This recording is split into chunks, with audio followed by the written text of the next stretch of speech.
ప్రతిరోజు 1,70,00,000 వ్యూస్ తో తెలుగు వాళ్ళున్న ప్రతి చోటికి దూసుకుపోతున్న ఆదాన్ నెట్వర్క్ లో మీ బ్రాండ్స్ ని మీ వ్యాపారాన్ని ప్రమోట్ చేసుకోవాలనుకుంటున్నారా? అయితే కింద ఉన్న నంబర్ కి కాల్ చేయండి. ఇవాళ నా స్పెషల్ గెస్ట్ తెలుగుదేశం పార్టీ రాష్ట్ర కార్యదర్శి బబ్బూరి వెంగళరావు.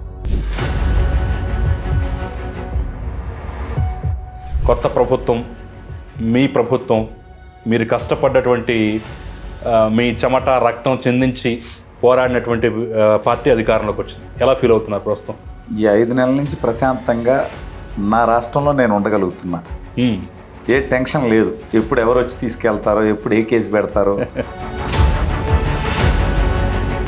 గత 5 ఏళ్లలో ఎన్ని సంవత్సరాలు ఈ టెన్షన్లో బతికారు మీరు? దాదాపు 4.5 సంవత్సరాలు. 4.5 సంవత్సరాల్లో నా అరెస్ట్ కూడా వాడు బెంగళూరు వచ్చి వాళ్ళు చేయలేకపోయారు. అధ్యక్షులు అచ్చెన్నాయుడు గారు వాళ్ళు వెళ్ళి డీజీపీ ఆఫీస్ ముందు ధర్నా చేసినప్పుడు నేను ఎమోషన్లో అక్కడికి వెళ్ళిన సందర్భంలో ఆ విజువల్స్ చూసి నన్ను అరెస్ట్ చేయగలిగారు. కానీ వీళ్ళేమి నన్ను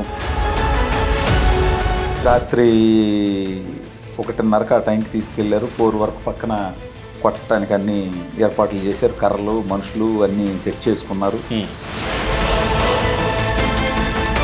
మీ మిస్సెస్, మీ బిడ్డ, అదేవిధంగా ఫాదర్ వచ్చారు, వచ్చి చూసారు. చూసిన తర్వాత ఏం జరిగింది? అదే విజయపాల్ దగ్గరికి తీసుకెళ్తున్నారు ఫస్ట్ ఫ్లోర్కి. ఈ క్రమంలో వాళ్ళని గ్రౌండ్ ఫ్లోర్లోనే ఆఫీస్ బయట నన్ను చూపించారు దూరం నుంచి. వాళ్ళని చూసి అంటే వాళ్ళకి చూపించి ఇక జస్ట్ 1 minute 1.5 minute వాళ్ళని వెళ్ళిపోమన్నారు. ఇక చూశారు కదా, మా బాబు మా దగ్గరికి రావాలనుకుంటున్నాడు, వాళ్ళేమో రానివ్వట్లేదు. ఏదో ఒకరోజు అరెస్ట్ చేస్తారు, తీసుకెళ్తారు, కొడతారు, ఇంతవరకే అనుకున్నా. కానీ దానివల్ల ఫ్యామిలీ ఏం సఫర్ అవుతుంది అంటే నేను ఆ రోజు ఫస్ట్ టైం చూసి బాగా ఎమోషనల్ అయ్యా నేను. అంటే ఫ్యామిలీని కూడా ఇబ్బందులు పెడుతున్నాను అని బాగా బాధ అనిపించింది. ఆ తర్వాత డైరెక్ట్ తీసుకెళ్లారు విజయపాల్ దగ్గరికి తీసుకెళ్లారు. విజయపాల్ రూమ్లోకి ఎంటర్ అవగానే ఇక అతను భూతు పురాణం మొదలుపెట్టాడు. రే నా కొడకను వైసీపీ మంత్రులను, ఎమ్మెల్యేలను. విజయపాల్, సిఐడి సునీల్ ఇద్దరు ఉన్నారు. ఒక 5 members సివిల్లో ఉన్నారు. ఇక్కడ తాడుతో కట్టేశారు. కట్టి 2 చేతులు ఇలా వెనక్కని ఈ 2 చేతులకి మెడకి మధ్యలో ఒక కర్ర దాదాపు ఒక అరగంట సేపు విపరీతం కొట్టారు. కరెంట్ షాక్ పెట్టారు. రకరకాలుగా బూతులు తిడుతూ, ప్రశ్నలు వేస్తూ ఒక 1/2 hour అలా కొట్టిన తర్వాత ప్యాంటు కూడా తీసేశారు. అసలు ఇంక అన్నీ 2 కాళ్ళు, ఈ కాలు ఇటువైపు, ఈ కాలు ఇటువైపు, 2 కాళ్ళు చీలిపోతాయేమో అన్నంత పెయిన్. నువ్వు జడ్జి ముందు చెబితే మళ్ళీ తీసుకొస్తాం, ఈసారి కంటే ఎక్కువ నరకం చూపిస్తాం, లేదా చంపేస్తాం. అక్కడ ఉన్న తెలుగుదేశం నాయకులతో లోకేష్ అన్న చెప్పారు, వాడిని ధైర్యంగా ఉండమని నేనున్నాను, వాడికి ఏం జరిగిందో అది జడ్జి గారి ముందు ధైర్యంగా చెప్పమను, భయపడొద్దని చెప్పు, నేను చూసుకుంటా ఏదున్నా. ఇవన్నీ ఆలోచించుకొని జడ్జి గారి ముందు మొత్తం. ఆ రోజు మా విజువల్స్ నాకు ఇంకా గుర్తున్నాయి. కుంటూ రావడం కానీ అదంతా జరిగిందంతా చెప్పడం కానీ చూసాను. ఆ కేసులో ఉన్న ప్రతి ఒక్కరికి ఖచ్చితంగా గుణపాఠం చెప్పే విధంగా, వాళ్ళు లైఫ్ లాంగ్ మర్చిపోలేని విధంగా నేనైతే వాళ్ళకి ట్రీట్మెంట్ ఇప్పిస్తా. నమస్తే, వెల్కమ్ టు ఆదాన్. ఇవాళ నా స్పెషల్ గెస్ట్ తెలుగుదేశం పార్టీ రాష్ట్ర కార్యదర్శి బబ్బూరి వెంగళరావు. నమస్తే వెంగళరావు గారు. నమస్తే వెంగళరావు గారు, మీ పేరు చాలా సందర్భాల్లో మేము మిమ్మల్ని ఉదాహరణగా తీసుకుని స్టోరీలు కూడా చేసాం. ముఖ్యంగా గత ప్రభుత్వ హయాంలో కస్టోడియల్ టార్చర్ ఎలా ఉంటుంది అనేది ఒక ఉదాహరణగా ప్రేక్షకులకు చెప్పాలనుకుంటే, ఒకటి హై ప్రొఫైల్లో రఘురామకృష్ణరాజు కార్యకర్త స్థాయిలో మిమ్మల్ని ఉదాహరణగా చూపించాం. సో అరికాలి కోటింగ్ అనే దానికి ఉదాహరణ పాపం వీళ్ళిద్దరే అని చెప్పేసి కూడా అనేక సందర్భాల్లో మాట్లాడిన పరిస్థితి. ఏమిటి ఇప్పుడు ఎలా ఉంది కొత్త ప్రభుత్వం, మీ ప్రభుత్వం, మీరు కష్టపడ్డటువంటి మీ చెమట రక్తం చెందించి పోరాడినటువంటి పార్టీ అధికారంలోకి వచ్చింది. ఎలా ఫీల్ అవుతున్నారు ప్రస్తుతం? ఈ 5 నెలల నుంచి ప్రశాంతంగా నా రాష్ట్రంలో నేను ఉండగలుగుతున్నా. ఏ టెన్షన్ లేదు. ఎప్పుడు ఎవరు వచ్చి తీసుకెళ్తారో, ఎప్పుడు ఏ కేసు పెడతారో, ఎప్పుడు ఎవరు వచ్చి అరెస్ట్ చేస్తారో, ఎవరు ఇంటి మీదకి వచ్చి దాడులు చేస్తారో అనే టెన్షన్ లేదు. రాష్ట్రం కూడా చక్కగా అభివృద్ధి చెందుతుంది, కంపెనీస్ వస్తాయి, రాజధాని నిర్మాణం అవుతుంది, పోలవరం వేగవంతం అవుతుంది, రైల్వే జోన్ శంకుస్థాపన అవుతుంది, రాష్ట్రం బాగుంది, నాకు ప్రశాంతంగా ఉంది. గత 5 ఏళ్లలో ఎన్ని సంవత్సరాలు ఈ టెన్షన్లో బతికారు మీరు? దాదాపు 4.5 సంవత్సరాలు. 4.5 సంవత్సరాల్లో ఏ రోజు నేను ప్రశాంతంగా రాత్రి 10 గంటలకో 11 గంటలకో 12 గంటలకో పడుకున్న రోజు ఒక్కరోజు కూడా లేదు. ఓకే. ఎందుకంటే ఈ పోలీసులు నైట్ 1కో 2కో ఆ టైంలో వచ్చి అరెస్టులు చేస్తున్నది చూసిన తర్వాత జగన్మోహన్ రెడ్డి ప్రభుత్వంలో మనల్ని అరెస్ట్ చేయడానికి కూడా ఆ టైంలోనే వస్తారేమో ఓకే అనే ఉద్దేశంతో రాత్రి దాదాపు 2, 2:30, 3 గంటల దాకా నిద్రే పట్టేది కాదు. ఇక ఆ టైంకి ఇక నిద్రకి ఆగలేక వెళ్ళి పడుకునేవాడిని. అంత దారుణమైన పరిస్థితులు లాస్ట్ 4.5 సంవత్సరాలు చూశాను. ఎక్కడున్నా సరే, బెంగళూరులో ఉన్నా. ఎప్పుడు మీ అరెస్ట్ జరిగింది? ఎప్పుడు ఫస్ట్ టైం? ఒకేసారి కదా అరెస్ట్ అయింది? అరెస్ట్ చేసింది ఒకేసారి. కేసులు చాలా కేసులు పెట్టారు, 12 కేసులు దాకా పెట్టున్నారు. అరెస్ట్ చేసింది 2022 ఆగస్టు 25వ తేదీ నైట్ అరెస్ట్ చేశారు.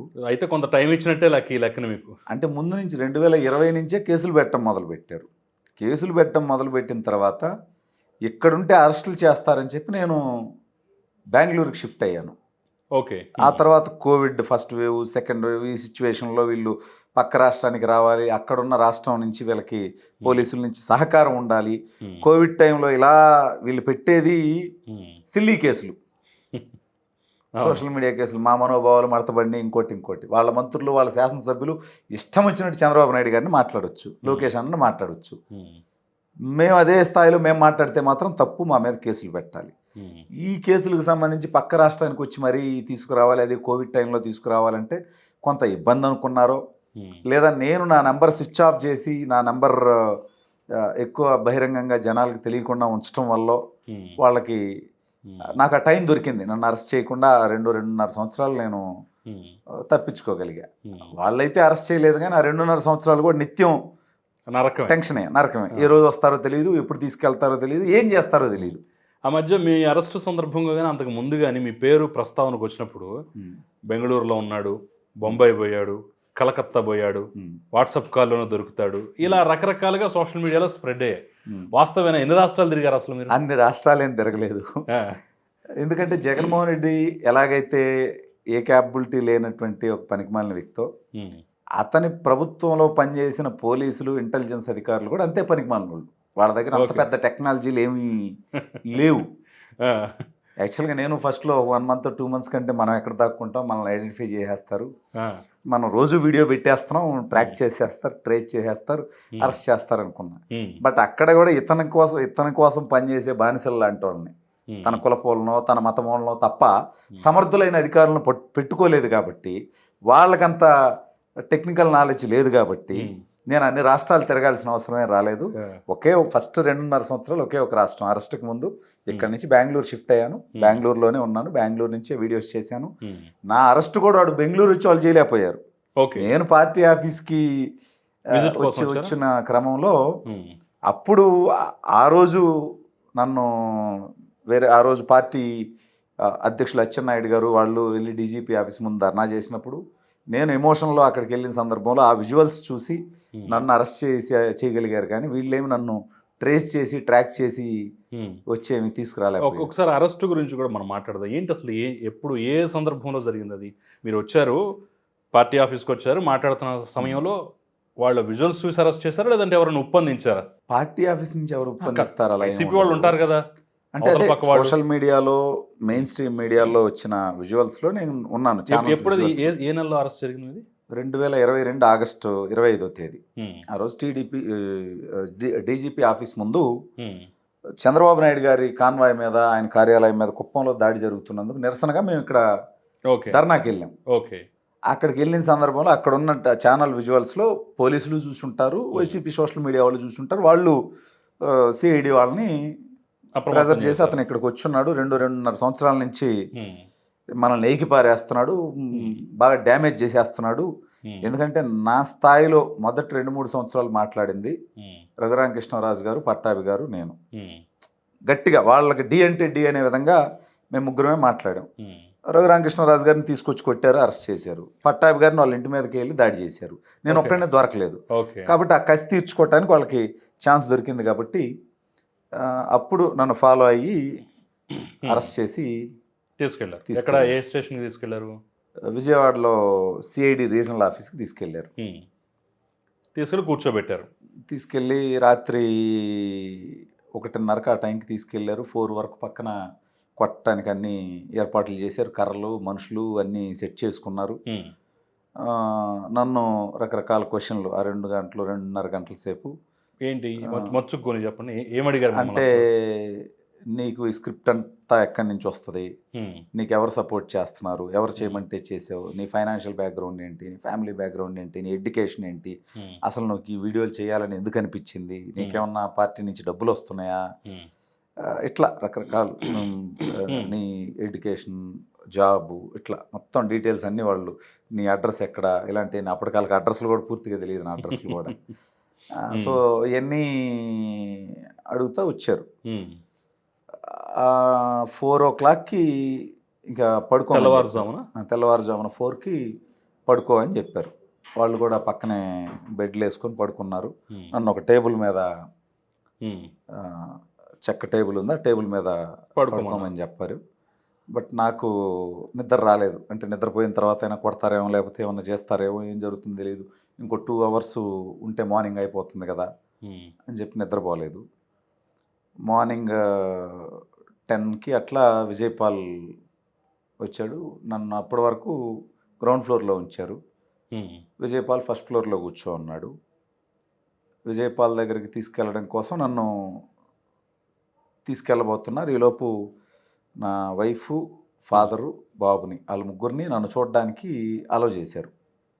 ఓకే, మీ అరెస్ట్ అయిన అంశం అప్పటికే రాష్ట్ర వ్యాప్తంగా తెలిసిందా? పార్టీకి తెలిసిపోయింది. పార్టీ నుంచి లోకేష్ అన్న, బాబు గారు కేసుని ఫాలో అప్ చేశారు. పార్టీ లీడర్స్ని సిఐడి ఆఫీస్కి పంపించారు. ఇదంతా చేశారు. ఇంత జరిగిన తర్వాత కూడా కస్టోడియల్ టార్చర్ మొత్తం రాష్ట్ర నా ఫ్యామిలీకి కూడా చూపించిన తర్వాత, ఆ పార్టీకి తెలిసిన తర్వాత బయట పార్టీ కార్యకర్తలు, నాయకులు సిఐడి ఆఫీస్ ముందు ధర్నా చేశారు. ఇదంతా జరిగిన తర్వాతే నన్ను కొట్టారు. దాని ధైర్యం అనుకోవాలా, బరి తెగింపు అంటే వాళ్ళు జగన్మోహన్ రెడ్డి శాశ్వతంగా అధికారంలో ఉంటాడు, ఇంకొక 20-30 ఏళ్ళు అనుకొని ఉండాలి, లేదా మత పిచ్చితో ఆ పని చేసి ఉండాలి, కుల పిచ్చితో ఆ పని చేసి ఉండాలి, డబ్బుల కోసం ఆ పని చేసి ఉండాలి, ప్రమోషన్ల కోసం ఆ పని చేసి ఉండాలి. ఇది ప్రజాస్వామ్య రాష్ట్రం, ప్రజాస్వామ్య దేశం మనం ఉండేది. ఇవాళ మనం ఈ రకంగా చేస్తే రేపు ప్రభుత్వం మారిన తర్వాత మనకి ఇబ్బందులు వస్తాయనే భయం లేకుండా అహంకారం, అధికార మదం ఈరోజు ఒక్కొక్కడికి చుక్కలు కనిపిస్తున్నాయి. విజయపాల్ పారిపోయి దాక్కున్నాడు. రఘురామకృష్ణరాజు గారి కేసులో ఏం జరుగుతుందో చూస్తున్నాం. బెయిల్ కూడా ఇవ్వట్లా, ఈరోజు విచారణకు హాజరవుతున్నాడు. నేను ఇంకా కేసు పెట్టలా. నేను వచ్చే వారం, ఆ వారం నేను ఆల్రెడీ లాయర్స్తో మాట్లాడాను. పార్టీ నన్ను కొట్టిన దాంట్లో ఎదురుగా ఉన్నాడు కదా అతను కూడా. సరే, మీ ఫ్యామిలీ వచ్చారు, మీ మిస్సెస్, మీ బిడ్డ, అదేవిధంగా ఫాదర్ వచ్చారు, వచ్చి చూసారు. చూసిన తర్వాత ఏం జరిగింది? చూసిన తర్వాత అదే విజయపాల్ దగ్గరికి తీసుకెళ్తున్నారు ఫస్ట్ ఫ్లోర్కి. ఈ క్రమంలో వాళ్ళని గ్రౌండ్ ఫ్లోర్లోనే ఆఫీస్ బయట నన్ను చూపించారు దూరం నుంచి. వాళ్ళని చూసి, అంటే వాళ్ళకి చూపించి ఇక జస్ట్ 1 minute 1.5 minute వాళ్ళని వెళ్ళిపోమన్నారు. ఇక చూశారు కదా మీరు వెళ్ళిపోండి అని చెప్పి వాళ్ళని అన్నారు. మా బాబు నా దగ్గరకు రావాలనుకుంటున్నాడు, వాళ్ళేమో రానివ్వట్లేదు. అప్పటికి ఎంత వయసు బాబుకి? 2 years. 2 years, చాలా చిన్న పిల్లాడు. పుట్టిన 3 monthsకి మేము ఏపీ నుంచి కర్ణాటక వెళ్ళిపోయాం. కర్ణాటకలో ఇక నేను, వైఫ్, బాబు ముగ్గురమే అరెస్ట్ అయ్యేంత వరకు ఆ 2 years మేము ముగ్గురమే ఉండేవాళ్ళం. ఎక్కువ బయటికి వచ్చినా నేను ఇక్కడ తిరుగుతున్నానని ఎవరైనా తెలుగు వాళ్ళు ఐడెంటిఫై చేస్తారు, అది మళ్ళీ పోలీసులకు చెప్తారు. అక్కడ ఉండే తెలుగు వాళ్ళలో కూడా ఎక్కువ వైసీపీ వాళ్ళు కూడా ఉండొచ్చు అనే ఉద్దేశంతో నేను అక్కడ ఉన్నప్పుడు కూడా బయటికి వచ్చేది కూడా లేదు.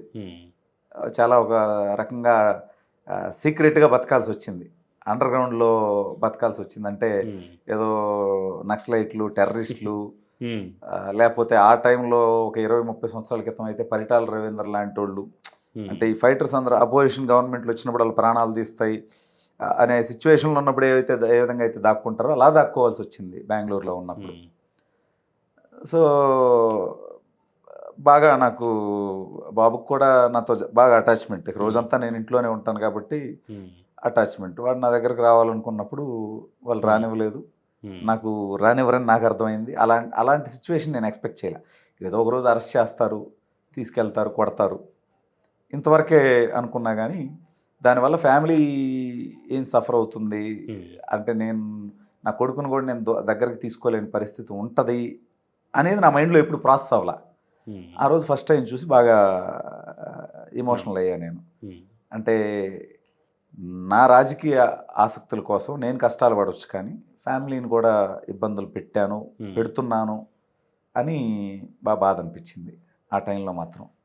వాళ్ళు రాత్రి అరెస్ట్ చేసి కొట్టాలని ప్లాన్ చేసుకుంటున్నానని తీసుకెళ్తున్నా ఎప్పుడు నాకేం భయం అనిపించలేదు. ఏదో ఒక రోజు జరుగుద్దని తెలుసు. వాళ్ళు అంతకుమించి చేయగలిగింది ఏం లేదు.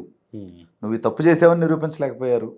ఆ రోజు కోర్టుకు తీసుకెళ్ళిన తర్వాత కూడా ఆ కేసులో కూడా కోర్టు కూడా నా తప్పేం లేదు కాబట్టి వాళ్ళు పెట్టిన కొన్ని సెక్షన్స్ కొట్టేసి మీరు కావాలంటే నోటీస్ ఇచ్చుకోండి అని చెప్పింది. అంటే ఈ రోజు వరకు వాళ్ళు పెట్టిన ఏ కేసులోనూ వాళ్ళు ఏది నిజం నిరూపించలేకపోయారు, నా తప్పు నిరూపించలేకపోయారు, నన్ను శిక్షించలేకపోయారు. అంటే నా దగ్గర నేనే తప్పు చేయలేదని నాకు కూడా తెలుసు కాబట్టి నాకేం భయం లేదు. మహా అయితే కొడతారు. లేదు జగన్మోహన్ రెడ్డి కొడతారనే ఫీలింగ్ ఎందుకు వచ్చింది? రఘురామకృష్ణరాజుని పట్టాభిని చూసిన తర్వాత వచ్చిందా, లేదంటే మీకు ముందు నుంచి? అంతే. అంటే ఫస్ట్ లోనే విడుదల రజనీ గారు ఒక కేసులో ఆవిడ గురించి ఏదో విమర్శించారని చెప్పి చిల్లూరుపేట స్టేషన్లో ఎవరో ఒక అతన్ని కొడుతూ న్యూడ్గా ఆవిడ వీడియో కాల్ చూసింది అనేది ఒక వార్త వచ్చింది స్టార్టింగ్లో 2020లో. రఘురామకృష్ణరాజు గారిని కూడా అరెస్ట్ చేయకముందే ఆ వార్త వినున్నాం. ఆ తర్వాత రఘురామకృష్ణరాజు గారిని కొట్టింది ప్రపంచం అంతా చూసాం. పట్టాభి గారి మీద దాడులు చూసాం. వాళ్ళ ఇంటికి వెళ్ళి చిన్న పాపని, వాళ్ళ వైఫ్ని, వాళ్ళ ఫ్యామిలీ మెంబర్స్ని కూడా భయభ్రాంతులకు గురి చేసే విధంగా చేసింది చూసాం. ఇవన్నీ చూసిన తర్వాత ఏం చేస్తారు వాళ్ళు?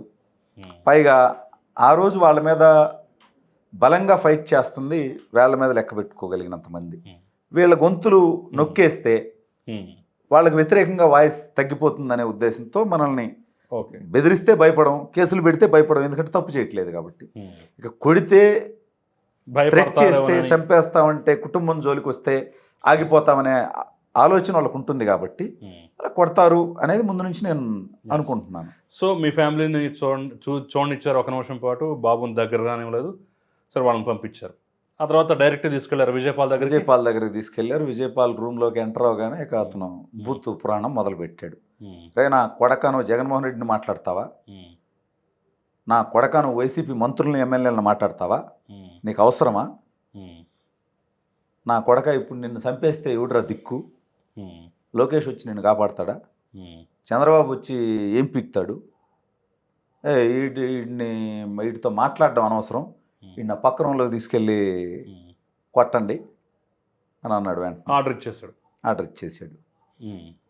పక్క రూమ్లోకి తీసుకెళ్ళారు నన్ను. అక్కడంతా తాళ్ళు, కర్రలు, ఆ సెటప్ అంతా రెడీ చేసి పెట్టారు. రాత్రి కొడతారనుకున్నా, రాత్రి కొట్టలా. సెటప్ అంతా ఆడుంది. నా కళ్ళ ముందు కనిపిస్తుంది. ఇంకా రూమ్లోకి తీసుకెళ్ళారు కాబట్టి ఎందుకో పావుగంట ఆగి మరి కొట్టలేదు, ఏం చేయలేదు. కిందకి మళ్ళీ గ్రౌండ్ ఫ్లోర్కి తీసుకొచ్చేసారు. ఓకే, బయట ఇదంతా జరిగింది కాబట్టి, లేదా మన వాళ్ళు ధర్నా చేస్తున్నారు కాబట్టి, లేదా నా వైఫ్కి నా పేరెంట్స్కి వాళ్ళకి చూపించారు కాబట్టి, ఇక ఇప్పుడు ఏదన్నా జరిగితే కొంచెం ఇబ్బంది అవుతుందేమో అని కొట్టకుండా వదిలేస్తున్నారేమో అని నేను అనుకున్నా. కిందకి తీసుకొస్తే 10:30 అప్పుడు అలా కిందకి తీసుకొచ్చేసారు. 10:30, 11కి. మళ్ళీ 2:30 టైంలో మళ్ళీ ఫస్ట్ ఫ్లోర్కి తీసుకెళ్ళారు. తీసుకెళ్తే ఈసారి విజయపాలు, సిఐడి సునీల్ ఇద్దరు ఉన్నారు. ఒక 5 మెంబర్స్ సివిల్లో ఉన్నారు. వాళ్ళు డిపార్ట్మెంటా, వాళ్ళ ఎస్ఐలా, సిఐలా, కానిస్టేబుల్లా, లేదా వైసీపీ గోండాలా, వాళ్ళు ఎవరో కూడా తెలియదు. వాళ్ళు ఒక రూమ్లోకి తీసుకెళ్లారు. విజయపాల్ ఒక టేబుల్ ముందు చైర్లో కూర్చోన్నాడు. ఇంకొక చైర్లో సునీల్, విజయపాల్ ఇద్దరు కూర్చోన్నారు. ఇద్దరు కూర్చొని నా చేతికున్న, అప్పుడు కూడా ఈ కడియం ఇదంతా ఉంది, ఈ దేవుడికి సంబంధించిన ఈ దారాలు, ఇవి రింగులు, ఇవన్నీ తీసేయమన్నారు. అవి తీసేసాను. షర్ట్ టిప్ అన్నారు. ఎందుకు సార్, ఏంటి, కోర్టుకు తీసుకెళ్ళరా అని అడిగా. చెప్పింది చేయి నా కొడక అన్నారు. ఏంటో చెప్పండి సార్, ఎందుకు షర్టు తీయడం ఎందుకు ఏంటి అని. తీస్తావా లేదా నా కొడక, ఉమ్, నువ్వు తీస్తే ఒక రకంగా ఉంటుంది, మేము తీస్తే ఉమ్, ఇంకో రకంగా ఉంటుంది ట్రీట్మెంట్ అన్నారు. ఉమ్, సరే చేయగలిగింది ఏముంది, 4 గోడల మధ్య ఉమ్, సునీలు, విజయపాలు, ఒక 5గురు లేదా సిఐడి ఆఫీస్లో ఉన్నా, నేను వద్దు అనుకున్నా వాళ్ళు చేయాలనుకున్నది జరుగుతుంది. నేనే షర్టు తీసేశాను. ఉమ్, షర్ట్ తీసేసిన తర్వాత 2 చేతులు పైకెత్తమన్నారు. ఉమ్, 2 చేతులు పైకెత్తా. ఇక్కడ తాడుతో కట్టేశారు. ఉమ్, కట్టి 2 చేతులు ఇలా వెనక్కని ఈ 2 చేతులకి మెడకి మధ్యలో ఒక కర్ర పెట్టారు. కర్ర పెట్టి మోకాళ్ళ మీద కూర్చోమన్నారు. మోకాళ్ళ మీద కూర్చోమని చెప్పి ఇక దాదాపు ఒక అరగంట సేపు విపరీతం కొట్టారు. కొడుతూ చేతి వేళ్ళకి కరెంట్ షాక్ పెట్టారు.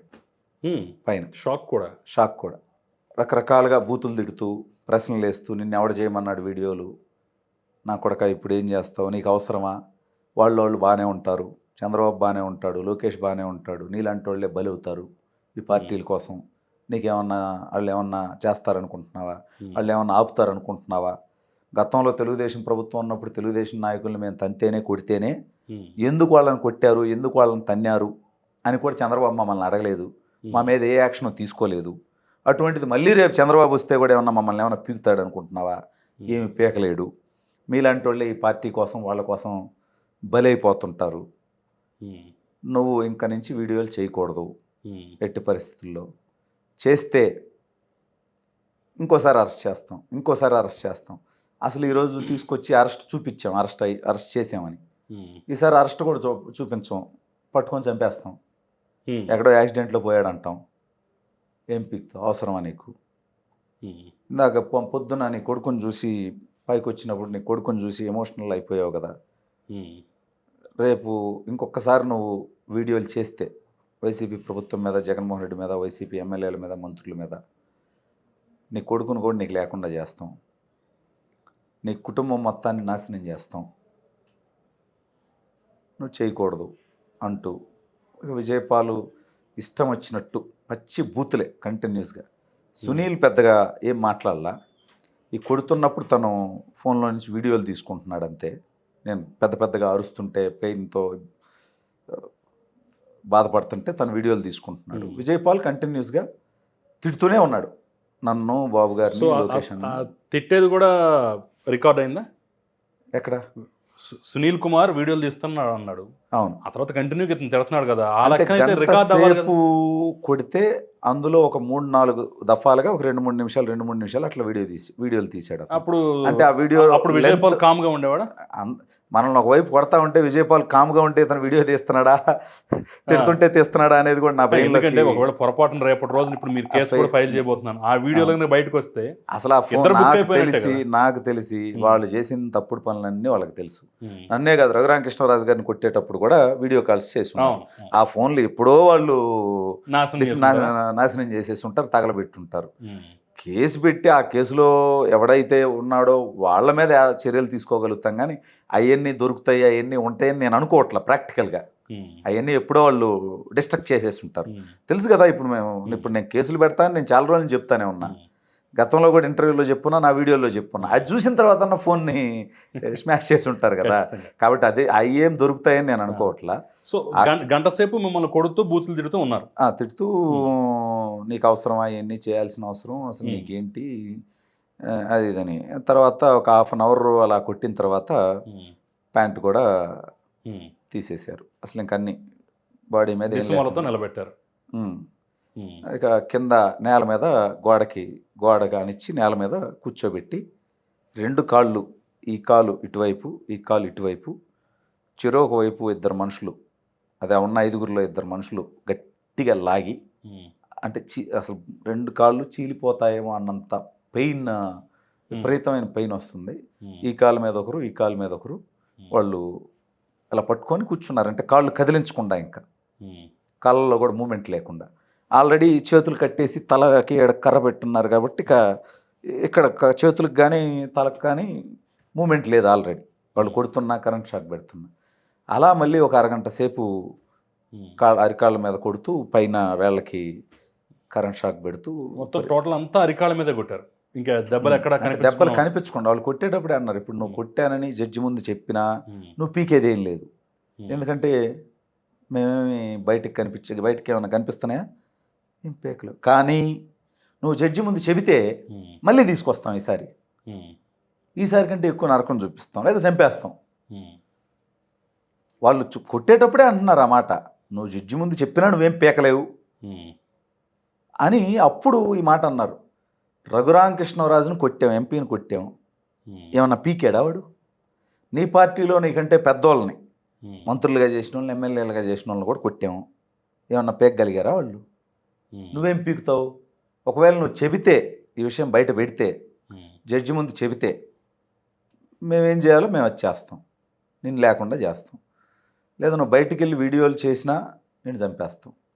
నువ్వు బయటికి వెళ్ళి వీడియోలు చేయాలి అనుకుంటే వైసీపీ ప్రభుత్వానికి అనుకూలంగా చేయి, తెలుగుదేశానికి వ్యతిరేకంగా చేయి, మేము మాట్లాడతాం వాళ్ళతో, సీఎంతో మాట్లాడతాం, నీకేం కావాలో అది వాళ్ళ దగ్గర నుంచి ఇప్పించేస్తాం, ఏ సపోర్ట్ కావాలన్నా చేపిస్తాం, వాళ్ళకి అనుకూలంగా చేయి అని అంటే, లేదు సార్ నేను బయటికి వెళ్ళిన తర్వాత ఇంకా వీడియోలు చేయను అసలు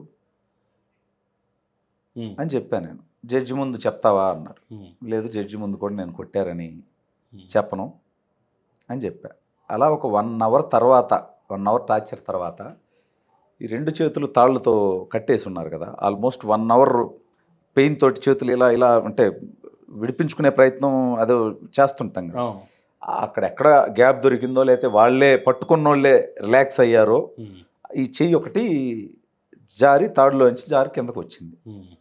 వచ్చిన తర్వాత బ్రేక్ ఇచ్చారు, కొట్టడం బ్రేక్ ఇచ్చి వీడిని మళ్ళీ కట్టేసి కొట్టాలన్నట్టుగా ఏదో సోప్ వాటర్ అవి తీసుకురండి అది ఇదని అన్నారు వాళ్ళు. అప్పటికే ఇక నేను అసలు లేచి నిలబడలేని పరిస్థితిలో ఉన్నా, వాళ్ళు కొట్టడం ఆపేసిన తర్వాత కూడా. అప్పటికే మధ్యాహ్నం 3:30 దాకా అయింది టైము. ఇక మళ్ళీ కోర్టు ముందుకు తీసుకెళ్లాలనుకున్నారో ఏమనుకున్నారో, అప్పటికి తగిలిన దెబ్బలకే వీడు రికవర్ అవ్వడేమో అనుకున్నారో ఏమో తెలియదు, కొట్టడం ఆపేసి అదే రూమ్లో అలా ఇలా ఒక 20 నిమిషాలు అట్లా నన్ను నడిపించారు. లేచి నడవమని చెప్పారు. కొట్టి వదిలేసిన తర్వాత లేచి నడవమంటే నేను నిలబడడానికి కూడా నిలబడలేకపోయా. అంటే కాలు ఇట్లా రావట్లా, చేతులు వంకర్లు పోయినట్టుగా ఇలా అయిపోయాను, 2 కాళ్ళు ఒక చోటకి రావట్లా, అసలు కాలు లేచి నిలబడలేకపోతున్నా. నిలబడినా చేతులు అప్పటి వరకు అయిన పెయిన్కి దెబ్బలకి ఇలా ఇలా ఇలా వణుకుతున్నా, 2 కాళ్ళు ఇట్లా దూరంగా అసలు లేచి నిలబడలేనట్టుగా ఇలా ఇలా అయింది. ఫస్ట్ వాళ్ళు లేకపోతే మళ్ళీ కొడతామంటున్నారు. సరే లేచి కష్టపడి లేచి ఒక్కొక్క ఆడదాకెళ్ళు, ఆ లాస్ట్ దాకెళ్ళు, రూమ్ లాస్ట్ దాకెళ్ళు, మళ్ళీ ఇట్రా, మళ్ళీ ఇట్రా, అట్లా ఒక్కొక్క అడుగు తీసి వేసుకోవటానికే, ఒక్కొక్క అడుగు తీసి అడిగేయటానికి చాలా కష్టంగా అనిపించింది. ఒక 20 నిమిషాలకి కొంచెం జస్ట్ అంతా బాడీ అంతా షేక్ అవుతున్నా కూడా, కొంచెం ఇలా ఇలా షేక్ అవుతున్నా కూడా కొంచెం నడవగలిగే పరిస్థితి వచ్చింది ఒక 20 నిమిషాలకి సాఫీగా. ఇక అప్పుడు కిందకి మళ్ళీ గ్రౌండ్ ఫ్లోర్కి తీసుకొచ్చారు. ఒక 2 అవర్స్ గ్యాప్ ఇచ్చి జీజీహెచ్కి మెడికల్ టెస్ట్లకి తీసుకెళ్లారు, జడ్జి గారి ముందుకు తీసుకెళ్లే ముందు. ఓకే. అక్కడ జీజీహెచ్ సూపరింటెండెంట్ వచ్చారు. నన్ను ఒక టేబుల్ ముందు కూర్చోబెట్టారు. ఆమె వచ్చింది, ఆవిడ చైర్లో కూర్చుంది. వచ్చేటప్పుడు నన్ను చూడలేదు, వచ్చింది వెళ్ళి కూర్చుంది. ఎదురుగా కూర్చున్న తర్వాత కూడా నన్ను చూడడం, నా పేరు అడగటం ఏమీ చేయలే. డైరెక్ట్గా పేపర్ మీద నో ఇంజ్యూరీస్ అని నా కళ్ళ ముందే రాసేసి తన సంతకం పెట్టి వెళ్ళిపోయింది. జస్ట్ 1 మినిట్ టైంలో తను నో ఇంజ్యూరీస్ అని చెప్పి రాసి వెళ్ళిపోయింది. నేను ఎవరో చూడలా, నా పేరు అడగలా, కనీసం నన్ను చూడలా, రాసేసి వెళ్ళిపోయింది. వెళ్ళిపోయిన తర్వాత మళ్ళీ సిఐడి ఆఫీస్కి తీసుకెళ్లారు నన్ను, అక్కడి నుంచి జీజీహెచ్ నుంచి. ఒక 2-3 అవర్స్ మళ్ళీ సిఐడి ఆఫీస్లో బెదిరించి, నువ్వు జడ్జి ముందు చెప్పకూడదు, చెప్తే నీకు బెయిల్ రాదు, చెప్తే నీ అంతు చూస్తాం, నీ పంతం చూస్తాం. కొన్ని వైట్ పేపర్ల మీద సంతకాలు పెట్టించుకున్నారు. ఆ తర్వాత ఫేక్ అలిగేషన్స్ తోటి కొన్ని రాసుకొని వాటి మీద సంతకం పెట్టించుకున్నారు. నేను డబ్బులు డిమాండ్ చేశా అని, చంపేస్తానని బెదిరించా అని. ఏంటి సార్ ఇవన్నీ నేను ఎక్కడ చేశాను సార్ అని నేను అడిగితే, రేయ్ నువ్వు సంతకం పెడతావా పెట్టించమంటావా అని అన్నాడు. అప్పుడు అక్కడ సిఐగా ఉన్న శ్రీనివాసరావు, సిఐ శ్రీనివాసరావు ఇప్పుడు ఇంకా పోస్టింగ్లో ఉన్నాడు. అతని మీద కూడా నేను కేసు పెట్టబోతున్నా. అతను ఆ రకంగా బెదిరించాడు. సరే ఇక నేను పెట్టకపోతే మళ్ళీ నరకం చూపిస్తారు, నేను చేయగలిగింది ఏం లేదు, ఏం జరిగితే అదైందని చెప్పి వాళ్ళు అడిగిన చోటల్లా సంతకాలు పెట్టాను. దాంట్లో వాళ్ళు ఏం రాసుకున్నారో ఏమేమి పెట్టుకున్నారో మనకు తెలియదు. ఇక అక్కడి నుంచి జడ్జి గారి దగ్గరికి తీసుకొచ్చారు. జడ్జి గారి దగ్గరికి తీసుకొచ్చినప్పుడు లోకేష్ అన్న దగ్గర నుంచి నాకు ఒక మెసేజ్ వచ్చింది. మెసేజ్ అంటే అక్కడ ఉన్న తెలుగుదేశం నాయకులతో లోకేష్ అన్న చెప్పారు, వాడిని ధైర్యంగా ఉండమని నేనున్నాను, వాడికి ఏం జరిగిందో అది జడ్జి గారి ముందు ధైర్యంగా చెప్పమను, భయపడొద్దని చెప్పు, నేను చూసుకుంటా ఏదున్నా అనేది లోకేష్ అన్న నాయకుల ద్వారా నాకు చెప్పించారు. సో అప్పటి వరకు చెప్పాలా వద్దా, చెప్తే వీళ్ళు ఏం చేస్తారు, మళ్ళీ నా ఫ్యామిలీ జోలికి వస్తారా, నా జోలికి వస్తారా అని భయపడుతున్నా. నేను ధైర్యం వచ్చింది, ఇక ఇప్పుడు నేను ఇది చెప్పాలి. చెప్పిన తర్వాత వీళ్ళు నిజంగా ఏదన్నా చేయాలనుకుంటే నాకు చంద్రబాబు గారు, లోకేష్ అన్న నాకు ఉంటారు. ఇప్పుడు చెప్పకపోయినంత మాత్రం ఏం జరుగుతుందో తెలియదు, మళ్ళీ జైల్లోకి తీసుకెళ్ళి జైల్లో చంపేస్తారేమో. ఎందుకంటే రఘురామకృష్ణరాజు గారిని జైల్లో కూడా చంపే ప్రయత్నం చేశారని ఆయన చెప్పున్నాడు అప్పటికే. సో ఇప్పుడు చెప్పకుండా ఉన్నంత మాత్రం నన్ను మళ్ళీ కూడా వదిలేస్తారనే ఉంది, మళ్ళీ అక్కడి నుంచి జైలుకి వెళ్తాం, జైలు వెళ్ళిన తర్వాత కూడా మళ్ళీ అక్కడ ఏమన్నా చేస్తారేమో. ఇవన్నీ ఆలోచించుకొని జడ్జి గారి ముందు మొత్తం వాళ్ళు తీసుకెళ్ళి జడ్జి గారు అడిగారు, నిన్నేమన్నా కొట్టారా, ఇబ్బంది పెట్టారా అని జడ్జి గారు అడిగారు. అడిగిన తర్వాత నేను ఇక చెప్పాను ఆవిడకి.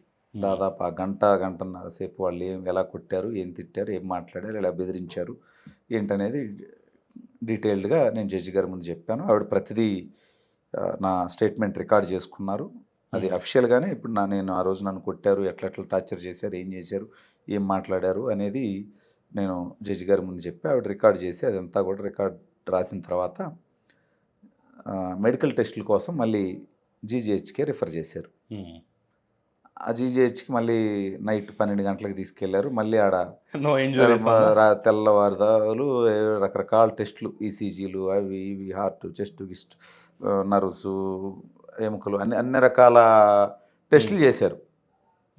అందులో ఒక 2-3 మాత్రం ఈ చేతులు దాదాపు ఒక 1 అవర్ ఇక్కడ బాగా టైట్గా కట్టేస్తున్నారు కాబట్టి కొంచెం బ్లడ్ అక్కడ క్లాట్ అయి ఉండడం, అక్కడ వాయడం, లేదా కాళ్ళ మీద కొట్టున్నారు కాబట్టి కొంచెం వాసి ఉండడం, అది తప్ప ఇంకేమి మనకి బ్లడ్ బయటకు వచ్చింది కాదు. లేకపోతే షాక్ పెట్టి దానివల్ల ఏమి ఎఫెక్ట్ కలగలేదు? లేదు, మనకి అంటే ఎఫెక్ట్ అంటే అయితే ఏదన్నా డ్యామేజ్ అవ్వాలి, బ్లడ్ కనిపించాలి, అది కనిపిస్తేనే బయటికి గాయాలు కనిపిస్తాయి. అలా లేకుండా లోపల ఎంత పెయిన్ ఉన్నా అది పెయిన్ నాకు తెలుస్తుంది కానీ బయటికి ఆధారం ప్రూఫ్ ఉండదు కదా. ఇక అప్పుడైతే ఒక 2-3 డాక్టర్లు సంథింగ్ ఏదో జరిగింది అనేది అర్థమవుతుంది అన్నట్టుగా వాళ్ళు రాశారు. ఇంజూరీస్, లైట్ ఇంజూరీస్ ఉన్నాయి, సమ్ ప్రెషర్ పడింది, ఇబ్బంది అయింది, కొట్టినట్టున్నారు అన్నట్టుగానే వాళ్ళు రాశారు. అంటే ఈ జీజీహెచ్ సెకండ్ టైం తీసుకొచ్చేటప్పుడు ఈ దారిలో కానీ హాస్పిటల్లో కానీ మళ్ళీ ఏం బెదిరింపులు ఇకేమి వాళ్ళు అప్పటిదాకా చెప్పారా? మీరు అక్కడ పేర్లు చెప్పారా? విజయపాల్, పలానా, సునీల్ కుమార్ వీళ్ళందరూ ఉన్నారు, వీడియోలు తీసుకున్నారు, ఇవన్నీ చెప్పా వీడియోలు తీసింది చెప్పా, మొత్తం డీటెయిల్గా ఎక్స్ప్లెయిన్ చేశా. ఇంకా అప్పుడు జరిగినాయి, ఇప్పుడు నేను 2-2.5 సంవత్సరాలు అయింది కాబట్టి కొన్ని పాయింట్స్ నేను మర్చిపోయి ఉండొచ్చు, కానీ అక్కడ చాలా డీటెయిల్డ్గా చెప్పా. ఓకే. మళ్ళీ జీజీ టెస్టులు వాళ్ళు 2-3 రాశారు, మిగిలిన వాళ్ళు రాయటానికి కూడా ఏం కనిపించలేదు. కాళ్ళ మీద అయితే బయటపడాల, అరికాళ్ళ కోటింగ్, అరికాళ్ళ మీద చేతికి ఉండేవి రాశారు వాళ్ళు. ఆ 2-3 రాశారు. నిజంగా సంథింగ్ ఏదో జరిగింది, పెయిన్ ఉంది, కొంచెం డ్యామేజ్ జరిగింది అనేది వాళ్ళు రాశారు, ఏదో దెబ్బలు తగిలినట్టున్నాయి అనేది రాశారు. మళ్ళీ మార్నింగ్ కోర్టుకి రిపోర్ట్ ఇచ్చే టైంకి రిపోర్ట్ ఇవ్వాల్సింది మళ్ళీ ప్రభావతి వచ్చి వీళ్ళందరూ రాసిన 7-8 పేపర్లన్నీ చెత్తబుట్టలో వేసేసి మళ్ళీ నో ఇంజూరీస్ అని చెప్పి మళ్ళీ రాసి మళ్ళీ జడ్జి గారి దగ్గరికి పంపించిందాము సీల్డ్ కవర్లో. పంపిస్తే మళ్ళీ జడ్జి గారి ముందు నన్ను తీసుకెళ్ళి మళ్ళీ రోజు మధ్యాహ్నం పెట్టినప్పుడు, అంటే రాత్రి జైల్లో పెట్టారా? లేదు, జీజీహెచ్లోనే రాత్రి అంతా జీజీహెచ్లో ఒక టెస్ట్ తర్వాత ఒకటి చేస్తూనే ఉన్నారు. రాత్రి అంతా కూడా నిద్రలేదు, ముందు రోజు రాత్రి అంతా నిద్రలేదు అరెస్ట్ చేసి. మళ్ళీ 48 అవర్స్ ఒక సెకండ్ కూడా నాకు నిద్రపోవడానికి టైం ఇవ్వలేదు, ఫుడ్ పెట్టలేదు, విపరీతం కొట్టారు. ఇంత పెయిన్స్ అని చెప్తే కనీసం ఒక ఇంజెక్షన్ చేయలేదు, ఒక ట్యాబ్లెట్ ఇవ్వలేదు. అదే విషయం మళ్ళీ జడ్జి గారి ముందు చెప్పా.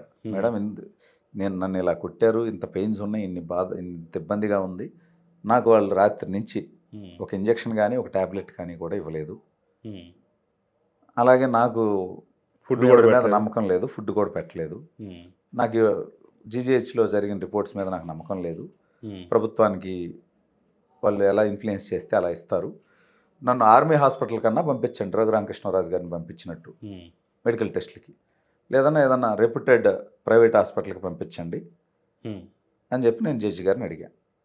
అప్పటికే రాత్రి ఆవిడ ముందు నేను గంట సేపు నేను చెప్తుంది ఆవిడ చూశారు. ఆవిడ ఒక మనిషిని అంతసేపు కొట్టి ఎన్ని ఇబ్బందులు పడి ఉంటే కొట్టారా లేదా అనేది ఆవిడకి రాత్రే అర్థమైపోయింది. అలా అని ఆవిడ కొట్టారని డిసైడ్ చేయడానికి జడ్జి గారు కాదు కదా చేయాల్సింది, డాక్టర్స్ హాస్పిటల్స్ చేయాలి. అందుకని ఆవిడ హాస్పిటల్కి రిఫర్ చేశారు. సో కొట్టారనేది ఆమెకు అర్థమైపోయింది కాబట్టి వీళ్ళు పెట్టిన కేసులో వీళ్ళ వాదనలు కూడా పసలేకుండా నేనేదో వైసీపీ అని నువ్వు నాకు డబ్బులు ఇస్తావా లేదా, ఇవ్వకపోతే నేను చంపేస్తా అని బెదిరించా అంట. వైసీపీ గవర్నమెంట్లో వైసీపీ లీడర్ని నాకు డబ్బులు ఇస్తావా లేదా అని ఒక బెదిరించే పరిస్థితి ఎవరికన్నా ఉంటుందా? చంపేస్తాం అని అనగలిగే పరిస్థితి ఎవరికన్నా ఉంటుందా? అలా అని వాడు ఎవడన్నా బతికుండగలుగుతాడా? ఇవన్నీ వాళ్ళ కెరీర్లో చూసి ఉంటారు. ఈ ఫేక్ అలిగేషన్, దానికి డబ్బులు ఇచ్చామంటానికి కానీ బెదిరించామంటానికి ఏ ప్రూఫ్ లేదు వాళ్ళ దగ్గర.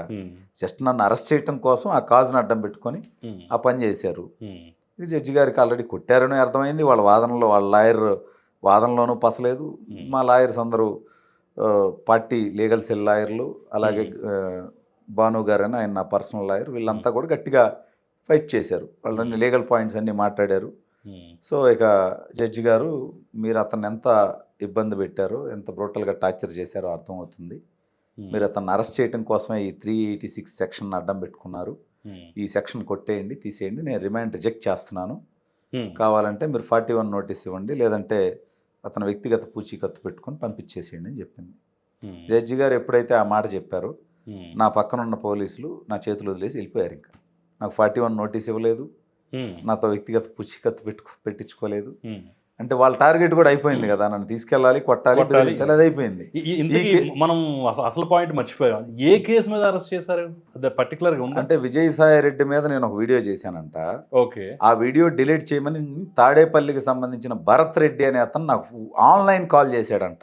ఓకే, అది ఏ కాలో చెప్పట్లా, వాట్సాప్ కాలా, మెసెంజర్ కాలా, టెలిగ్రామ్ కాలా, నార్మల్ కాలా, ఆన్లైన్ కాల్ నాకు చేశాడంట. వాళ్ళు పెట్టింది ఎఫ్ఐఆర్ కంప్లైంట్లో ఇప్పటికీ ఉంది. సరే, ఆ తప్పుడు పనులు చేసిన వాళ్ళందరికీ తగిన మూల్యం చెల్లిస్తారులే, కానీ ఆన్లైన్ కాల్ చేశాడంట. చేస్తే నేను ఈ వీడియో డిలీట్ చేయాలంటే 5 లక్షలు డబ్బులు ఇవ్వమని అడిగానంట.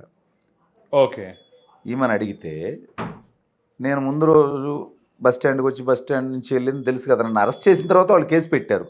సో నా మూమెంట్స్ వాళ్ళకి అప్పటికే తెలుసు. కాబట్టి వాళ్ళు క్రియేట్ చేసింది ఏంటంటే, ఆ రోజు సాయంత్రం ఆగస్టు 25 సాయంత్రం విజయవాడ బస్ స్టాండ్ దగ్గరకు వచ్చి నాకు 50,000 క్యాష్ ఇచ్చాడంట. నాకు డబ్బులు ట్రాన్స్ఫర్ చేశానంటే మళ్ళీ ప్రూఫ్ చూపించాలి కదా. 50,000 క్యాష్ ఇచ్చాడంట బస్ స్టాండ్లో. ఆ 50,000 క్యాష్ ఇచ్చిన తర్వాత నేను మళ్ళీ బెదిరించానంట, మిగిలిన 4.5 లక్షల డబ్బులు నువ్వు ఇవ్వకపోయినా, లేదా ఈ విషయం ఎవరికన్నా చెప్పినా నిన్ను చంపేస్తా అన్నానంట.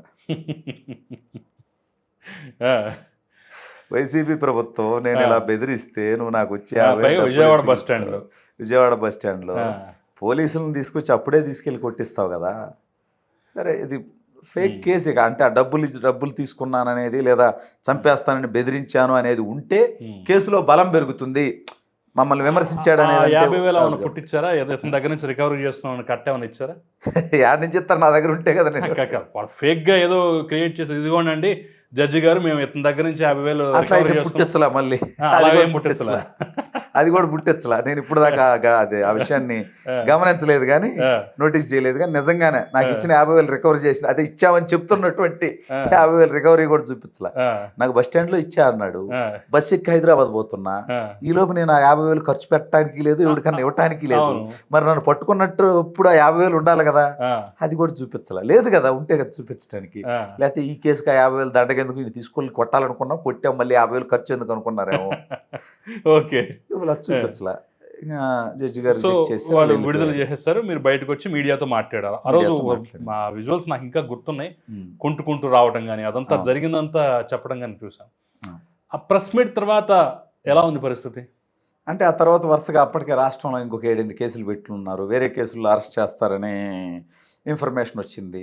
వెంటనే నెక్స్ట్ డేనే యాక్చువల్గా అక్కడ ప్రైవేట్ హాస్పిటల్లో జాయిన్ అయ్యి టెస్టులు రిపోర్ట్లు అన్నీ తీసుకొని వీళ్ళ మీద వెంటనే ప్రైవేట్ కేసు వేయాలి అని అనుకున్నా. ఓకే. ఈ ఇన్ఫర్మేషన్ వాళ్ళకి తెలిసిందో లేకపోతే ఏమైందో తెలియదు, లేదా వాళ్ళ ముందు అనుకున్న కేసులో ఫెయిల్ అవ్వడం, లేకపోతే కొడతాను అని కొట్టారు అనేది చెప్పను అని వాళ్ళు అనుకుంటే చెప్పడం, ఆ తర్వాత మీడియాతో మళ్ళీ బయటికి రాగానే వాళ్ళు అంత బెదిరించి అంత భయభ్రాంతులకు గురి చేసి కొట్టిన తర్వాత అంత నరకం చూసిన తర్వాత కూడా మళ్ళీ మీడియాతో నేను మాట్లాడా.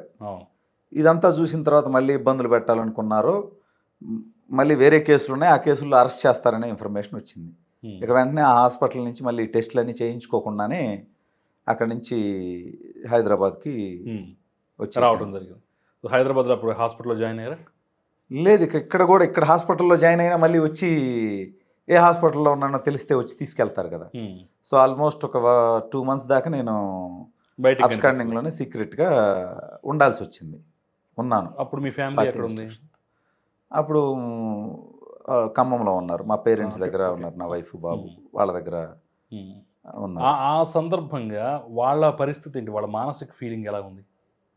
అంటే నేను అంతకుముందు ఎప్పుడూ మా మీద కేసులు కానీ ఇబ్బందులు పడడం కానీ ఇలాంటి సమస్యలు కానీ ఎప్పుడు చూడాల.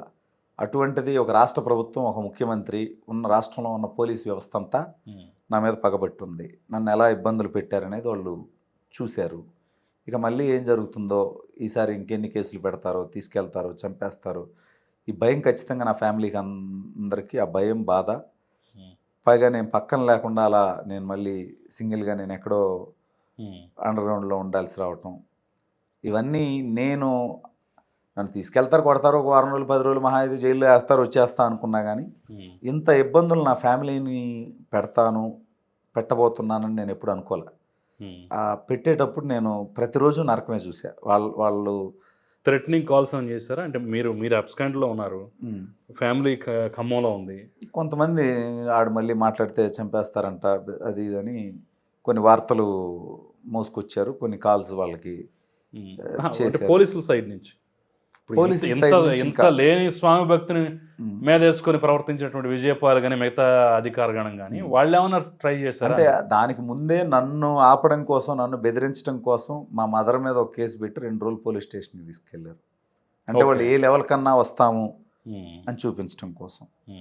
మా ఫాదర్ మీద ఒక కేసు పెడితే ఆయన 4 సంవత్సరాలు కోర్టు చుట్టూ తిరగాల్సి వచ్చింది. అంటే వీడిని ఒక్కడిని బెదిరిస్తుంటే వీడు ఆగట్లేదు అని నేను రాజకీయంగా తెలుగుదేశం పార్టీ కోసం పనిచేసినందుకు నేను ఇబ్బందులు పడడమే కాదు, కుటుంబంలో అందరినీ ఇబ్బందులు పెట్టాను. అది నేను నా అరెస్ట్కి ముందు నేను అదంతా ఎక్కువ ఆలోచించలే. ఏముంది, చేస్తాను, కేసులు పెడతారు, కొడతారు అనుకున్నా కానీ ఫ్యామిలీని ఇంత ఇబ్బంది పెడుతున్నాను ఆ తర్వాత నేను రియలైజ్ అయ్యా.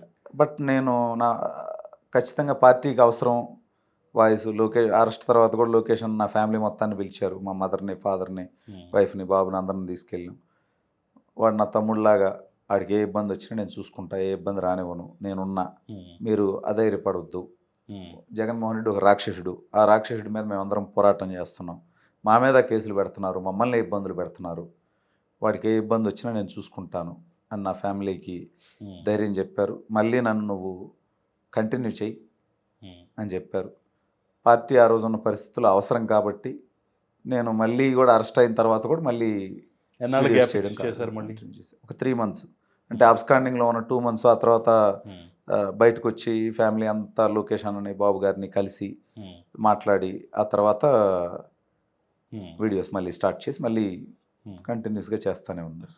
మిమ్మల్ని ఆ రోజు అరెస్ట్ చేసినటువంటి బ్యాచ్లో ఉన్నటువంటి వాళ్ళు అందరూ ఇప్పుడు ఏ పొజిషన్లో ఉన్నారు? విజయపాల్ రిటైర్డ్ అయ్యాడు, సునీల్ ఆల్రెడీ జిఐడి రిపోర్ట్లో ఉన్నాడు, సిఐ శ్రీనివాసరావు పోస్టింగ్లో ఉన్నాడు. అతను పోస్టింగ్ రద్దు చేయడానికి కానీ అతను చేసిన తప్పుడు పనుల మీద చర్యలకు కానీ నేను ఖచ్చితంగా ఇప్పుడు లీగల్గా వెళ్తాను. అలాగే కొట్టిన 5 మంది డీటెయిల్స్ కోసం ట్రై చేస్తున్నా. ఓకే, ఎవరు కొట్టారు అనేది, ఎందుకంటే సివిల్లో ఉన్నారు కాబట్టి వాళ్ళు ఎవరో తెలియదు. అప్పుడున్న పోలీసుల్ని వాళ్ళ ద్వారా వాళ్ళని ప్రెజర్ చేసి కానీ ఏదో ఒక రకంగా నేను ఆ ఇన్ఫర్మేషన్ తెప్పించుకొని ఆ కేసులో ఉన్న ప్రతి ఒక్కరికి ఖచ్చితంగా గుణపాఠం చెప్పే విధంగా నేనైతే కేసు పెడతా. వాళ్ళ మీద వాళ్ళు లైఫ్ లాంగ్ మర్చిపోలేని విధంగా నేనైతే వాళ్ళకి ట్రీట్మెంట్ ఇప్పిస్తా. ఓకే. ఇప్పుడు తాజాగా ఈ సోషల్ సైకిల్ ఈ బ్యాచ్ మొత్తాన్ని కూడా అరెస్ట్ చేసి లోపలికి తీసుకెళ్తున్నారు, జైల్లో పెడుతున్నారు, రిమాండ్లు వస్తున్నాయి, ఇవన్నీ మనం చూస్తున్నాం. అవును. మీలాగా ఒక్క రిమాండ్ రిజెక్ట్ అయినటువంటి పరిస్థితి కూడా ఎక్కడ కనిపించట్లేదు తాజాగా ఉన్నటువంటి పరిస్థితి. అవును. సో ఈ ప్రభుత్వం ప్రాపర్గా పెడుతుందని అనుకుంటున్నారా మీరు? అంటే ఉదాహరణ, మిమ్మల్ని ఒక ఉదాహరణ, ఓ ఫలానా వరా రవీంద్ర రెడ్డినో ఇంటూరు రవికరణ వీళ్ళు అరెస్ట్ చేస్తున్నారు కాబట్టి ఆ రెండు ఉదాహరణ పెడితే ఆ రోజు నేను ఏ రోజు విమర్శించినా వైసీపీ మంత్రుల్లో శాసనసభ్యులో మా నాయకుడు చంద్రబాబు నాయుడు గారినో లోకేష్ అన్ననో పరిధి దాటి విమర్శిస్తే ఇలా మేము కూడా మాట్లాడగలం, మీరు రాజకీయ విమర్శలు చేయండి అని నేను మాట్లాడాను తప్ప వేరే రకంగా నేను మాట్లాడలా. వాళ్ళ మీద మార్ఫింగ్లు నేను చేయలా. వాళ్ళ ఇళ్లలో ఉన్న మహిళల గురించి ఎప్పుడు మేము మాట్లాడలా. బూతులు తిట్టలేదా? బూతులు తిట్టలేదు. బూతులు తిట్టడం అంటే కొడాలి నానియో, రోజానో, అంబటి రాంబాబు, పేరు నానియో, ఇంకొకడో మా నాయకుల్ని బూతులు తిడితే ఖచ్చితంగా నేను తిట్టా. కానీ నాకు నేనుగా ఏ ఒక్క వైసీపీ నాయకుడిని ఒక్క బూతు మాట కూడా అనలేదు అన్నట్టు నిరూపించండి. కొడాలి నాని నా కొడక, చంద్రబాబు నా కొడక, లోకేష్ అంటే మేము గౌరవనీయులు కొడాలి నాని గారు అనాలా? నా కొడక కొడాలి నాని అని మేము కూడా అనగలం. కానీ మాకు సంస్కారం ఉంది, సభ్యత ఉంది. మనం ఉండేది రాజకీయాల్లో, ప్రజా జీవితంలో. నువ్వు సభ్యతగా మాట్లాడి, నేను సభ్యతగా మాట్లాడతా. నువ్వు రాజకీయ విమర్శలు చేయి మా నాయకుల్ని, మేము వాటికి సమాధానాలు చెబుతాం అని చెప్పాను తప్ప ఈ రకమైనటువంటి భాష వాడనటువంటి నాయకుల మీద కానీ సందర్భాల్లో కానీ మేము భాష వాడలేదే. ఇప్పుడు మా దగ్గర నెల్లూరు జిల్లాలో అప్పుడు గౌతమ్ రెడ్డి గారు మంత్రిగా ఉండేవాళ్ళు. మరి గౌతమ్ రెడ్డిని నేను ఎప్పుడు బూతులు వాడలేదే, తిట్టలేదే. ఇట్లా చాలామంది వైసీపీ నాయకులు ఉన్నారు, వాళ్ళు ఎవరిని బూతులు వాడలేదే. లేదా ఎప్పుడన్నా భారతీరెడ్డి గారిని బూతులు తిట్టామా? జగన్మోహన్ రెడ్డికి 2 ఆడపిల్లలు ఉన్నారు, ఎప్పుడన్నా వాళ్ళ గురించి ఒక్క మాట తప్పుగా మాట్లాడామా? నన్ను అరెస్ట్ చేయించి కొట్టించిన తర్వాత కూడా జగన్మోహన్ రెడ్డి కుటుంబ సభ్యుల గురించి తప్పుడు మాట మాట్లాడాల, ఒక్క మార్ఫింగ్ చేయలే. వాళ్ళు తప్పుడు కోతలు కూస్తే కుయ్యొద్దు, నోరు అదుపులో పెట్టుకోండి అని మాత్రం గట్టిగా చెప్పా, వాళ్ళ స్థాయిలో చెప్పా. కానీ ఏ రోజు అసందర్భంగా ఒక్క బూతు మాట కూడా నేను మాట్లాడలేదు అని నేను ధైర్యంగా చెప్పగలుగుతా. వాళ్ళు మార్ఫింగ్లు చేశారు కాబట్టి, పచ్చి బూతులు మాట్లాడారు కాబట్టి, ఇళ్లల్లో ఉన్న మహిళల గురించి పోస్టులు పెడుతున్నారు కాబట్టి ఆ కేసుల్లో వాళ్ళు అరెస్ట్ అవుతున్నారు. వాళ్ళు కూడా ప్రభుత్వం చేసేటువంటి కార్యక్రమాల్లో ఉన్న లోపాలు ఎత్తి చూపితేనో, ప్రజాస్వామ్యబద్ధంగా వాళ్ళకున్న భావ ప్రకటన స్వేచ్ఛ వాడుకుంటేనో వాళ్ళ మీద కేసులు పడట్లా. వర్రా రవీంద్ర రెడ్డి హోంమంత్రి అనిత గారి మీద ఏం పోస్టులు పెట్టాడు అవన్నీ చెప్పలేం మనం. భువనేశ్వర్ గారి మీద ఎన్ని పెట్టాడు, బ్రాహ్మణి గారి మీద ఎన్ని పెట్టాడు, పవన్ కళ్యాణ్ గారి భార్య మీద, పిల్లల మీద ఎన్ని పెట్టాడు. జగన్మోహన్ రెడ్డి సొంత తల్లి మీద, సొంత చెల్లి మీద దారుణంగా పెట్టాడు కదా. సొంత తల్లి విజయలక్ష్మి మీద పెట్టాడు, షర్మిల మీద రాజశేఖర రెడ్డికి పుట్టలేదని పెట్టారు. ఇవన్నీ వాళ్ళు పెట్టారు. ఏ రోజు వాళ్ళ వైసీపీ నాయకులు పుట్టుకల గురించి ఎప్పుడన్నా మేము మాట్లాడామా? ఇంతవరకు మాట్లాడాల. భవిష్యత్తులో కూడా ఇవాళ మేము అధికారంలో ఉన్నాం కదా, భవిష్యత్తులో కూడా జగన్మోహన్ రెడ్డి 2 ఆడబిడ్డల్ని ఒక్క మాట కూడా మేము అనం. జగన్మోహన్ రెడ్డి 420 దొంగ, దుర్మార్గుడు, అతన్ని మాట్లాడతాం, అతని తప్పులను ఎత్తి చూపుతాం. జగన్మోహన్ రెడ్డి కుటుంబ సభ్యుల గురించి మేము మాట్లాడం, విమర్శలు చెయ్యం. ఒక్క మార్ఫింగ్ ఫోటోలు కానీ వీడియోలు కానీ మేము చెయ్యం. మా పార్టీ సంస్కృతి అది కాదు, గతంలో చేయలేదు, భవిష్యత్తులో కూడా మేము చెయ్యం. బట్ మా నాయకుడిని ఏది పడితే అది మాట్లాడితే మాత్రం అంతే ఘాటుగా, అంతే గట్టిగా సమాధానం చెప్తాం. అందుకని ఆ రోజు మా మీద కేసులు నిలవలేదు. ఈరోజు వాళ్ళు తప్పులు చేసి ఉన్నారు కాబట్టి, చట్టాన్ని అతిక్రమించి తప్పులు చేశారు కాబట్టి వాళ్ళు జైలుకు పోవాల్సి వస్తుంది. మరి 5 నెలలు పూర్తయిపోయింది, ఇంతవరకు మీ మీద ఉన్న 12 కేసులు ఒక కేసు కూడా కొట్టేయించుకోలేకపోయారు. ఏంటి మరి బాధ ఏమన్నా ఉందా? అంటే జగన్మోహన్ రెడ్డి లాగా అడ్డగోలుగా కొట్టేయలేం కదా, ఖచ్చితంగా బాధ ఉంటుంది. మా ప్రభుత్వం వచ్చిన తర్వాత కూడా 6 నెలలు అవుతున్నా ఇంకా ఆ కేసులు ఉన్నాయి, ఎప్పటికవుతాయో ఏమవుతాయో అనేది ఉంటుంది. తిరిగారా ఈ మధ్యలో? అంటే అధికారంలోకి వచ్చిన తర్వాత కూడా కోర్టు చుట్టూ తిరగాల్సి వచ్చింది? లేదు, ఆల్మోస్ట్ అన్ని బెయిల్స్ వచ్చి ఉన్నవి, అవన్నీ కోర్టుకి వెళ్లాల్సిన పని లేదు. కానీ కేసులు కొనసాగుతున్నాయి.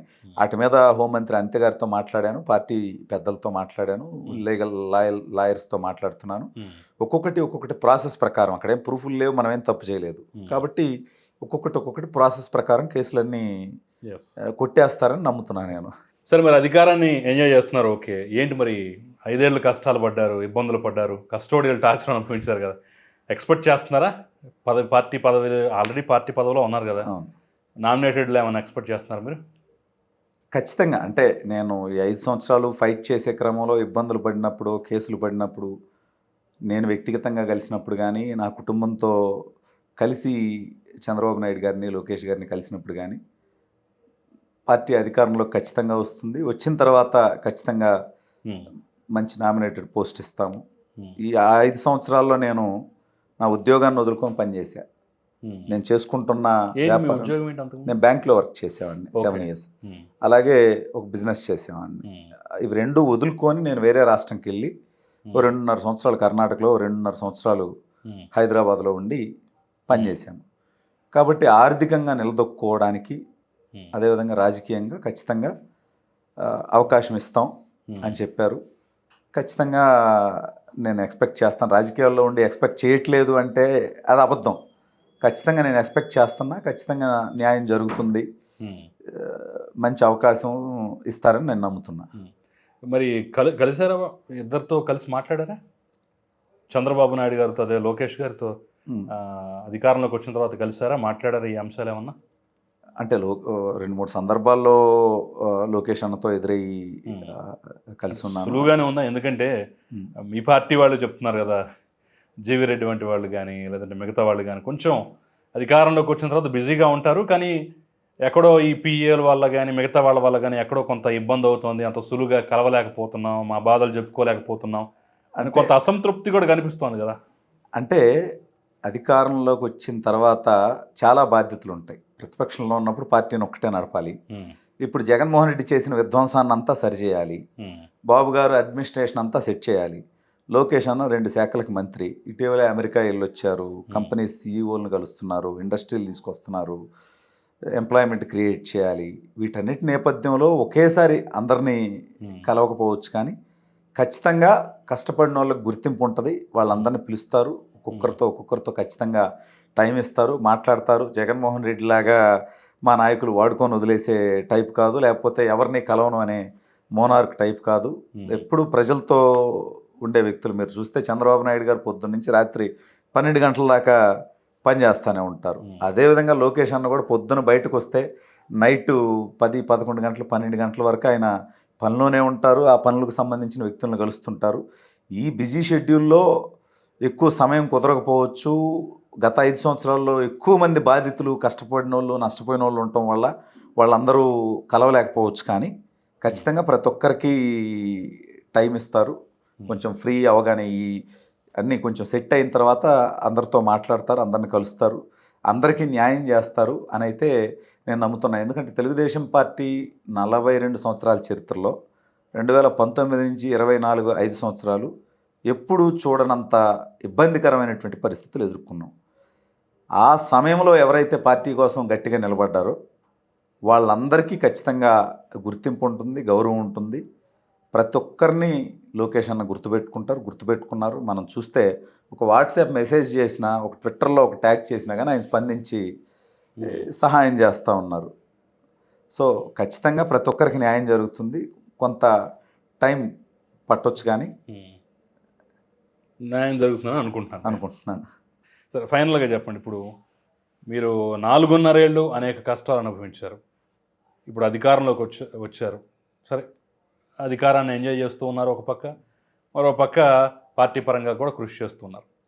రేపటి రోజున భవిష్యత్తులో మళ్ళీ అధికారం మారితే బొబ్బూరు వెంగళరావు ఇంకా టార్గెట్ అవుతాడు కదా. ఆ రోజు మనల్ని ఎంతగా ఏడిపించాడు, అధికారంలో ఉన్నప్పుడు కూడా వీళ్ళు ఎంతగా ఏడిపించారని చెప్పేసి ఈసారి టార్చర్ రెట్టింపు అవ్వచ్చు, దాన్ని ఊహించాలి. ఖచ్చితంగా వాళ్ళ అధికారంలోకి వస్తే 1000% వాళ్ళకి టార్గెట్లో ఉండే టాప్ 5-10లో నేను ఉంటా, అది నాకు తెలుసు. కానీ వాళ్ళు ఇక అధికారం, జగన్మోహన్ రెడ్డి అనేటువంటి వ్యక్తి మళ్ళీ జన్మలో అతను ముఖ్యమంత్రి అవ్వడు అని మాత్రం నేను బలంగా నమ్ముతున్నాను. ఎందుకంటే అది నా కోరిక కాదు. రాష్ట్ర ప్రజలు మళ్ళీ జగన్మోహన్ రెడ్డిని ముఖ్యమంత్రిని చేసే ధైర్యం రాష్ట్ర ప్రజలు చేయరని నేను నమ్ముతున్నాను. అంటే తెలుగుదేశం శాశ్వతంగా అధికారంలో ఉంటుందనట్లా నేను 5 ఏళ్ళలో, 10 ఏళ్ళలో, 15 ఏళ్ళలో, 20 ఏళ్ళలో ఎప్పుడోకప్పుడు ప్రజాస్వామ్యంలో మేము ఎంత బాగా పరిపాలన చేసినా కూడా కొత్తదనం కోసం అన్న అవకాశాలు ఇచ్చేవాళ్ళు ఉంటారు. సహజం. కానీ ఆ అవకాశం జగన్మోహన్ రెడ్డికి అయితే ఎవరు. కాంగ్రెస్ పార్టీ అధికారంలోకి రావచ్చు, లేదా వేరే కొత్త పార్టీలు రావచ్చు, ఉన్న పార్టీల్లోనే ఇంకే పార్టీ అయినా రావచ్చు, కానీ జగన్మోహన్ రెడ్డి మళ్ళీ ముఖ్యమంత్రి అవుతాడని అయితే నేను అనుకోవట్లా. మళ్ళీ జగన్మోహన్ రెడ్డి అనేటువంటి వ్యక్తిని ముఖ్యమంత్రిని చేసుకుంటే నేను ఒక్కడనే కాదు, రాష్ట్రంలో ఉన్న జనాలందరూ మళ్ళీ నరకం చూస్తారు. కాబట్టి ఖచ్చితంగా కొత్తదనం ఏముంది, ఆల్రెడీ గతంలో చూసిన నరకమే కదా అంటారా? చూసిందే మళ్ళీ అదే జరుగుద్ది. కానీ అతను ముఖ్యమంత్రి అవ్వడని నమ్ముతున్నా కాబట్టి ఆ పరిస్థితి వస్తుందని నేను అనుకోవట్లా. Right. Thank you Venkatarao. Thank you very much. Thank you.